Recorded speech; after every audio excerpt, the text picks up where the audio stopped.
These are things we all do every day without knowing how much damage they do to the planet. Welcome to WatchMojo.com, and today we're counting down our picks for the top 10 things you didn't know were bad for the environment. Before we begin, we publish new videos every day, so be sure to subscribe for more great content. For this list, we're looking at the everyday things we do that are hurting our planet. These can be shopping habits, eating habits, or using toxic and harmful materials without even knowing it. I'll take the one with soy. Number 10. Sending biodegradables to landfills. This is not so much bad for the environment as it is a missed opportunity. Many items we throw away are better suited to composting than a landfill. This includes fruit and vegetable peels, eggshells, coffee grounds, some tea bags, and even used napkins and paper towels. And it turns out that composting at home is much easier than most people think. A composting bin can be as simple as a container with a lid under your sink. Once you see by how much composting reduces your trash volume, you'll be amazed. And gardeners will love the high-quality soil composting produces. Number 9. Eating soy. Though it may not have as massive an impact as meat, growing and consuming soy can also be environmentally unfriendly. Much of the soy in products like soy milk and soy tofu may be genetically modified, which is already a controversial issue itself. Who decided that everyone here likes tofu in the first place? And what is tofu anyway? And it's often imported from places that may have lax environmental regulations, meaning the pesticides and herbicides used are probably unregulated. Fair trade blend with soy milk? These pesticides can be very harmful to the environment and to human health. Dad, is that true? Additionally, as with most cash crops, massive areas are often deforested to grow soybeans. As an alternative, try choosing soy that's not GMO, and other protein substitutes like chickpeas and lentils. Number 8. Using shampoo and soaps with sulfates. I wash my hair with the Don't Formula shampoo. An inexpensive and effective foaming agent, sodium lauryl sulfate or SLES is found in many cosmetic and hygiene products. These sulfates feel good on your skin and can make you feel extra clean. However, what feels good on your face doesn't necessarily feel good to Mother Nature.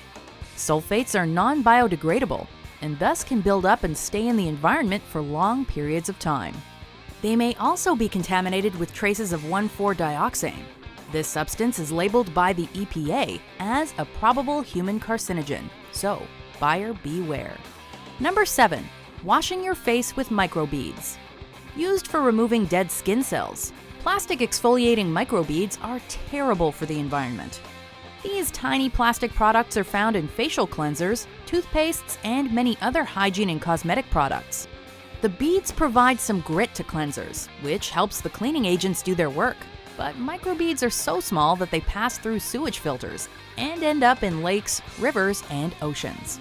Once there, these plastic pieces pollute the waters and are consumed by fish and other aquatic animals. Humans may also ingest them accidentally. In fact, they're so bad that the U.S. signed a bill to phase out the selling and distribution of products containing microbeads by 2018. Number 6. Throwing out your ink cartridges and batteries. Biodegradables aren't the only things that don't belong in landfills. Common household batteries contain small but significant amounts of mercury, acid, lead, nickel, lithium, and/or cadmium.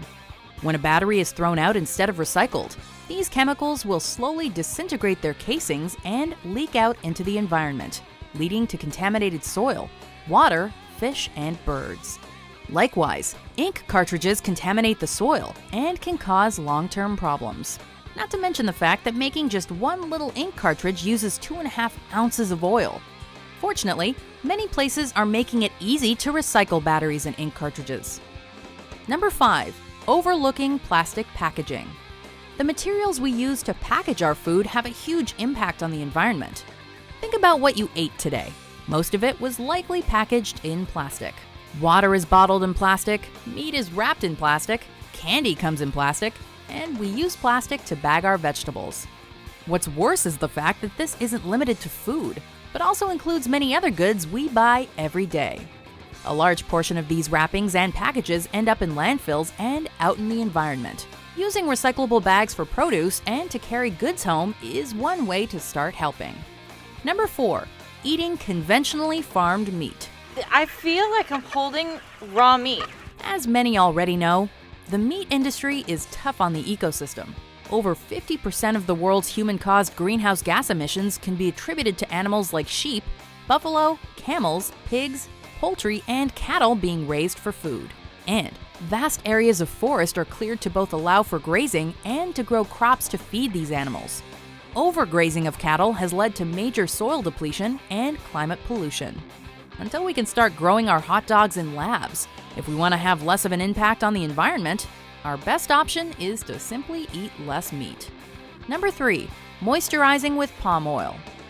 According to the estimates of some sources, palm oil is actually in nearly half the things we buy, like many health and beauty products.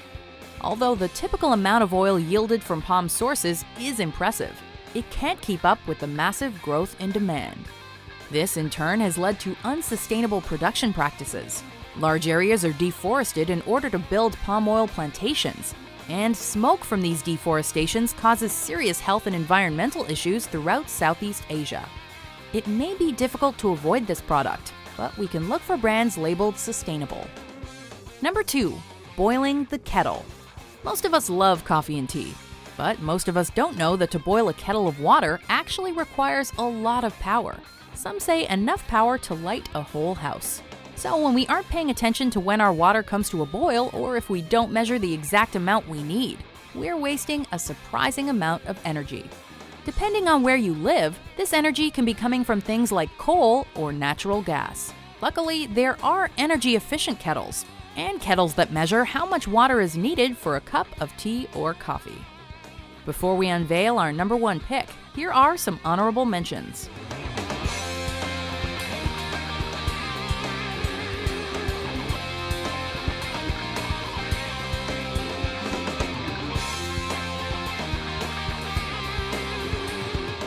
Number 1, buying jeans. Jeans are the clothing choice of millions because they look good and they're comfortable to wear. But do you know how many resources go into making them? According to Levi's, more than 3,700 liters of water are used over the life cycle of a single pair of jeans. Some people estimate even more, with more than 6,000 liters just for the cotton in one pair.